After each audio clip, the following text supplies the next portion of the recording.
All right. There he is. Chris is a broker associate and founder of the LESAT Group with Keller Williams in Houston. He got started in real estate managing multi-family units with his uncle over 20 years ago. In 2003, he got his real estate license and just hasn't looked back since. So he also helps run his family's survey company, ProServe. That's really cool. So without further ado, let's introduce Chris. Thank you for joining us. Hey, thanks for having me. Can y'all hear me okay? Yeah, you're good. You're good. All right. Awesome. Straight into it. What's your marketing plan look like in 2021? So our plan looks a little bit like 2020. And when COVID started hitting, I felt it was kind of important to go back to the basics. And it's kind of a similar theme that others have said is talking about relationships, going deep with people. One of the things that we did was we made sure that we were human, and that seems kind of strange to have to say that, but we stopped trying to sell people and we stopped trying to tell people about real estate. And what we tried to focus on was just being there for people. Like, people were scared, they were freaking out, they didn't know what was going on. There was so much uncertainty in the marketplace. There was uncertainty with jobs and health and all these other things. And so I took the first step and was like, I just reached out to people and was like, hey, I'm here if you need anything. I didn't mention anything about real estate. I didn't even put my real estate info on anything that I sent out. So whether it's a text message, an email, phone call, whatever it was, Facebook messages, it was just like, hey, I'm here if you need anything. And I think that really helped, because people are like, oh, wow, there's someone's genuine and they're not just trying to sell me something. And as COVID started kind of going through the market, we noticed that if you just were out and engaged people, you could be out on a walk or riding a bike, which everyone kind of did early on, and you would just start to meet people, right? And so we get through 2020 and we're going into 2021. We're a month in now, and our focus is still the same: as engage with people, check on people, make sure people are okay. We're going deep in our database, and it's not just people that live around us that we need to focus on, right? I know so many agents across the country, and what's everyone doing in California, New York, New Jersey, Michigan, and other places? They're moving to Texas. They're moving to Houston, and they're a referral source. And I think a lot of people are missing that relational aspect of, hey, you got a friend in California that you need to check on? We have an aunt that lives out in California, and like, hey, just listed a $30 million house, and the people are going to move, and Texas may be one of the places, right? So it's good to know people like that. And I don't know if they buy a $30 million house if they move to Texas, but hey, you never know, right? Well, I mean, that's a $600,000 house here, right? Yeah, probably. And so it's just one of those things where, first off, right out of the gates, and we're still continuing to do this, focus on just being there for people and providing value and being of service, even if they don't need to buy or sell something, right? Yeah. Because a lot of people don't need that right now, but they need to know you're there, and they're going to know, they know you're in real estate. So that's our main thing, is focusing on that. And kind of like others have said, is you got to focus on marketing your listings right. And it's the basics, but if you focus on marketing your listings correct, pricing them right, marketing them right, people that are looking to sell their house are going to notice that, and they may call you to list their house. And so, in our geographic farm and in other areas, we always do that, but we kind of forget about it in other areas. And it's like, hey, answer the phone, talk to people. They have a house to sell. I had a listing we sold in a day, got 35 showings. We stopped taking offers at the 9th offer. We had tons of stuff. We sold it over asking price, all that stuff. And it was just a home run deal. And I had people calling me about it, which, I was like, I hadn't had sign call in a while, right? And so we get people calling about it. And the longer I talk to them, they were just looking to buy a house. They had a house to sell.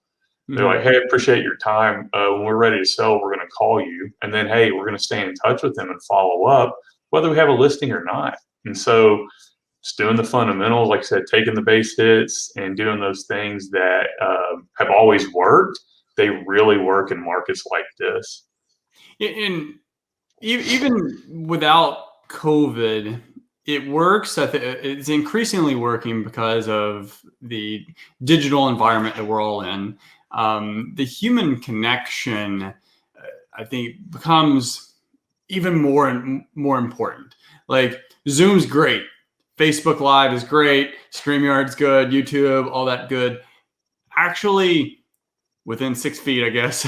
And maybe with or without a mask, depending on pandemic levels. Actually, shaking hands and talking with people, and hey, what do you need? Like, what can I help you out with? What's Yeah, and so one of the things that I've done is I kind of went old school. For someone that's older like me, I turned 40 last year, so I'm like, all right, I'm getting up there. I'm getting, my hair's falling out before it can turn gray, so I feel a little older than some. But one of the things that we used to do years ago is, we would just go to a friend's house and we'd sit out in the front yard on the tailgate and, you have a beverage of your choice and you would just chat. And so I started doing that with people, and we're out in the cul-de-sac or out in the driveway, sitting on the tailgate. We're 6, 8, 10 feet apart, talking and hanging out. Well, one of my friends I've been doing that with, we just wrote an offer on a $530,000 house yesterday. So like I think we've made stuff too hard, and yeah, Zoom is great, and we needed it for a while. I do like StreamYard better than Zoom, but we do need tools from time to time. But you know what? We found people are getting zoomed out. There's only so much that people want to sit in front of the screen and listen to someone, go on and on. Like this format's great. You and I talked about it. You don't have to listen to Chris or Chris talk for an hour or two and drone on and on. You're getting other people. You're getting different viewpoints. So this is a great format, and I think it'll really work with people. But yeah, talk to people. If you don't want to be within 10 feet of them, go sit outside in the driveway or a patio and market the heck out of your listings, and collect all those leads. You're going to get leads. We're getting a lot of leads. People are wanting stuff so bad, they're going straight to the source, and you're going to get leads out of it. I'm getting more leads now than we've gotten over the past couple of years. Yeah, it's amazing. So one last question. Yeah. In these leads that you're getting, is there any behavioral trend that you're seeing that's a little different this year versus in prior? Because you've been in the industry a while. You've seen a lot of change possibly in needs, wants, desires. Is there anything that you maybe would stand out as unique, but also kind of understandable of what buyers or sellers are looking for now? I think the thing that buyers are looking for, one, I think buyers are the most realistic they've ever been, and I think the previous guest kind of touched on that. Is as an agent, you need to help keep them stay focused. But I think they're very realistic. They're like, hey, there's no inventory. If we see something we like, we have to act. There's no more that, oh, we're going to wait a couple days and submit an offer. No, we're going to submit the offer in the house possibly, or go do it right after, which technology helps, DocuSign and stuff like that. But we're seeing buyers have the sense of urgency that they've always needed to have. And they're, so that's a really good thing. There's no more, hey, let's think about it. They're either, this house works for me, let's make an offer, or let's go to the next one. And I really like that. As far as sellers, as much as we've been able to push the price, sellers are actually being realistic about their prices. And I think that's why stuff's moving even faster and faster, is because sellers are going like, hey, I know things are moving fast. There's not a lot of inventory, but they're like, I think this is where we need to be on price. and I'm not having to fight with sellers on price at all. And I'm really liking that. So we have realistic buyers, realistic sellers. And I think that's why the market keeps moving at the speed that it's moving. So I like that. That's a good place to be in the market. Yeah, sellers, if they've got a nice home, move-in ready, and that's priced right, like that's when you see 3 days on market. Yeah. All right. Hey, Chris, it's been nice to connecting with you, mainly digitally. I know you got to experience the live and in-person version of this a couple years back. So we'll get back there and enjoy some barbecue sometime. Yeah, it'll be nice to have some barbecue again. Y'all take care, and y'all have a great day. You too. Thanks, Chris. Thank you. All right, thanks. All right. So takeaways from Chris. It's a recurring theme of engagement and being real, being sincere, and leading with value. So I don't know. I love that.